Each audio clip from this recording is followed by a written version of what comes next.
இன்னைக்கு நம்ம கர்ம நட்சத்திரங்களை பற்றி ரொம்ப விரிவாக வந்து நம்ம பார்க்க போகிறோம். ஒவ்வொரு ராசியில் இருக்கக்கூடிய கர்ம நட்சத்திரங்கள் என்ன மாதிரி பலன்களை வெளிப்படுத்தும் அப்படின்ற விஷயத்தை நம்ம பார்க்கலாம். அதற்கு என்ன தீர்வு, வாழ்வியல் பரிகாரம் என்ன, கோவில் பரிகாரம் என்ன என்பதை நம்ம தெளிவாக நீங்கள் பார்க்கலாம்.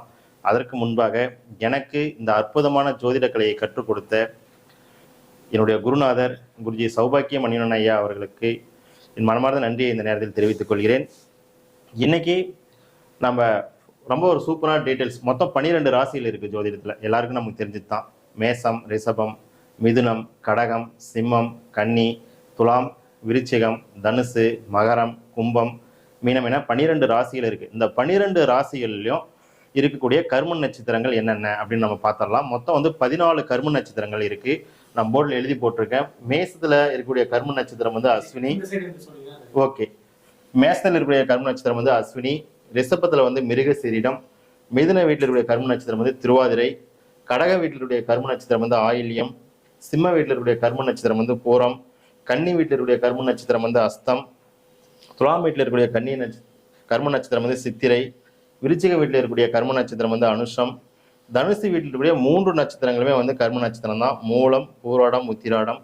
மகரத்தில் இருக்கக்கூடிய கர்ம நட்சத்திரம் வந்து அவிட்டம். கும்பத்தில் இருக்கக்கூடிய கர்ம நட்சத்திரம் வந்து பூரட்டாதி. மீனத்தில் இருக்கக்கூடிய கர்ம நட்சத்திரம் வந்து உத்திரட்டாதி.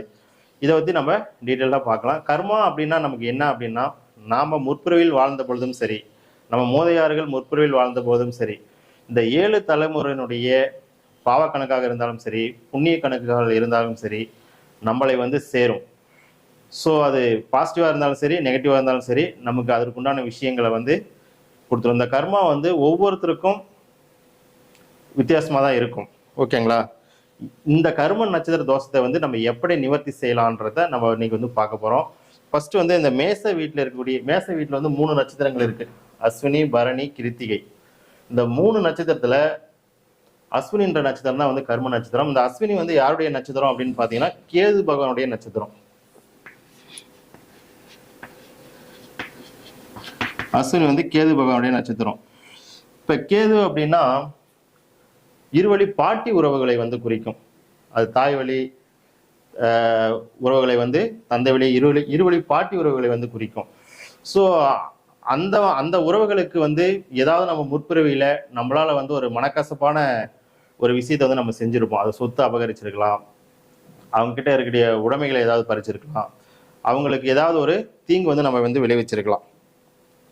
ஸோ இதனால் நமக்கு என்ன பலன்கள் அப்படிலாம் நடக்கும் அப்படின்னு பார்த்தீங்கன்னா, ஆன்மீக வழியில ஒரு இழப்புகளை வந்து சந்திப்பது, ஒரு நல்ல குருமார்கள் கிடைக்காம போலி குருமார்களை மீட் பண்ணி அதன் வழியில் நம்ம வந்து ஏமாறுவது, ஒரு கலைகள் கற்றுக்கலாம் அப்படின்னு வந்து நீங்கள் தொடர்ந்து முயற்சி எடுத்துட்டு இருக்கீங்க அப்படின்னா அது உங்களுக்கு ஃபுல்ஃபில் ஆகாமல் அப்படியே பாதியிலே நின்று விடுவது, அல்லது அப்படியே நீங்கள் தொடர்ந்து பயணம் செஞ்சாலும் அந்த கலைகளில் வந்து நீங்கள் ஒரு முழு திருப்தி வந்து கிடைக்காது. அதே மாதிரி யோகா, மெடிடேஷன் இது போன்ற விஷயங்கள்லாம் நீங்கள் வந்து செய்யலாம் அப்படின்னு முயற்சிகள் எடுத்தாலும் அது வந்து பலிதமாகாது. அப்படியே நீங்கள் ஆனாலும் அது வந்து ஒரு நிறைவான வெற்றியை வந்து கொடுக்காது அப்படின்னு சொல்லலாம். அதே மாதிரி சகோதர சகோதரிகளிடையே வந்து ஒரு நல்ல இணக்கமான சூழல் வந்து நிலவாது. இப்போ பார்த்தாலும் ஒரு கருத்தொற்றுமை இருக்காமல் ஒரு சண்டை சச்சரவு, ஒரு மனஸ்தாபம் இந்த மாதிரிலாம் வந்து நடந்துட்டு இருக்கும். அதே மாதிரி சொத்து சார்ந்த விஷயத்தில் வந்து இழுபறி, தடை, குழப்பம் இதெல்லாம் வந்து போயிட்டுருக்கும். அதே மாதிரி நிலம், கட்டுமானம் இந்த மாதிரி விஷயங்கள்லையும் ஒரு ஃபுல்ஃபில் ஆகாமல் ஒரு பாதிப்பை வந்து அது வந்து கொடுத்துட்டே இருக்கும். ஐயா இதுக்கெல்லாம் என்ன வழி அப்படின்னா நம்ம பார்க்கலாம். அதே மாதிரி இந்த பாதிப்பு வந்து யாருக்கு கூடுதலாக இருக்கும் அப்படின்னு பார்த்தீங்கன்னா, திதியில் வந்து சஷ்டி திதியில் பிறந்தவங்களுக்கு வந்து இந்த பாதிப்பு வந்து கொஞ்சம் கூடுதலாக இருக்கும். அதே மாதிரி நாமயோகத்தின் அடிப்படையில்னு பார்த்தீங்கன்னா சுகர்மம், சித்தி, பிராமியம்.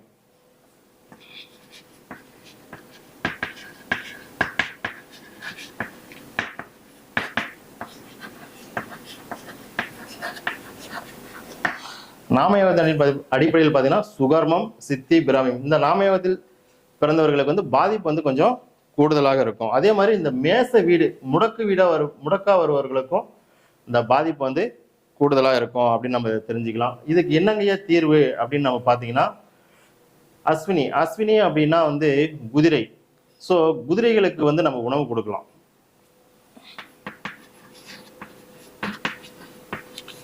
அதே போல குதிரை வளர்ப்பவர்களுக்கு நம்மளால் முடிஞ்சதை வந்து உதவலாம். வேற என்னங்க ஐயா பண்ணலாம் அப்படின்னா, அஸ்வினுடைய அதிதேவதை வந்து சரஸ்வதி.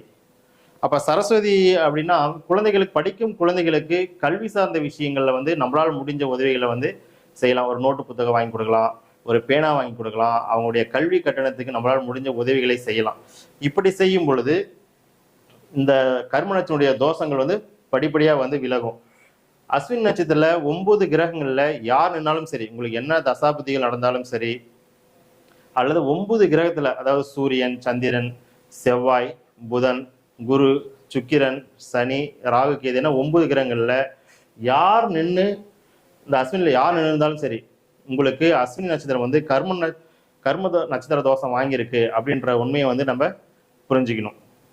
அதே மாதிரிதான் இது இவங்க தான் நிக்கணும்னு கிடையாது. இந்த 9 கிரகங்கள்ல யார் நினைச்சாலும் நிக்கலாம் அஸ்வினி நட்சத்திரத்துல. அப்படி நின்னுச்சு அப்படின்னாவே வந்து அது கர்ம நட்சத்திர தோஷம் வந்து வாங்கியிருக்கு அப்படின்னு நம்ம வந்து புரிஞ்சுக்கலாம். அதே மாதிரி இந்த கோவில் பரிகாரமாக நம்ம என்ன பண்ணலாம் அப்படின்னா, நம்ம சென்னை அருகே அமைந்துள்ள திருநீர்மலையில் இருக்கக்கூடிய தூமகேது விநாயகர் போய் வழிபாடு செய்யலாங்க. சென்னை பக்கத்துல இருக்கக்கூடிய தூமகேது விநாயகர்,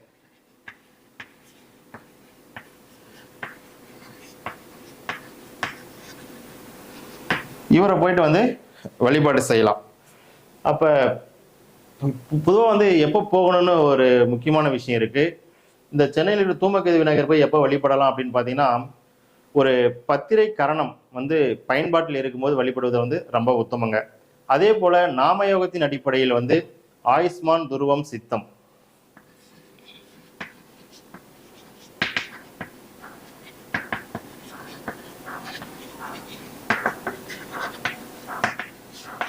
இந்த நாமயோகங்கள் நடைமுறையில் இருக்கும் பொழுது இந்த சென்னையில் இருக்கிற தூமகேது விநாயகர் போய் வழிபாடு செஞ்சீங்கன்னா இந்த அஸ்வினி நட்சத்திரத்தினால் வரக்கூடிய தோஷங்கள் எல்லாம் படிப்படியா விலகி உங்களுடைய வாழ்க்கையிலும் மிகப்பெரிய ஒரு முன்னேற்றமும் வளர்ச்சியும் வந்து நிச்சயமாக ஏற்படுத்தி கொடுக்குங்க. ஓகேங்களா?